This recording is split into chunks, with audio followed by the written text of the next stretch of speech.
if there's a budget, does that mean it will be spent on that project? No, absolutely not. Okay. The budget is the maximum amount of money normally allocated to that particular project. Okay. It is not the amount of money that can be spent. Okay. Procurement will always work obviously to get better value, which will mean that they'll try and get a lower price.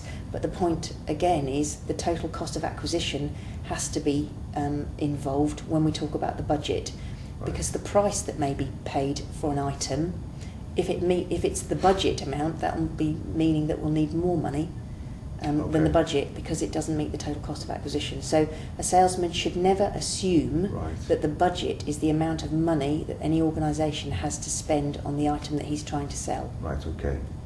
Can he or she, as a salesperson, assume that if there's a budget, then you will definitely be buying?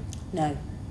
No assumption should be made Right. until the contract is signed and the purchase order has been raised. Right, okay. And frankly, no organisation should be moving anything until they've got a purchase order, or at least some kind of a guarantee that money is going to be spent.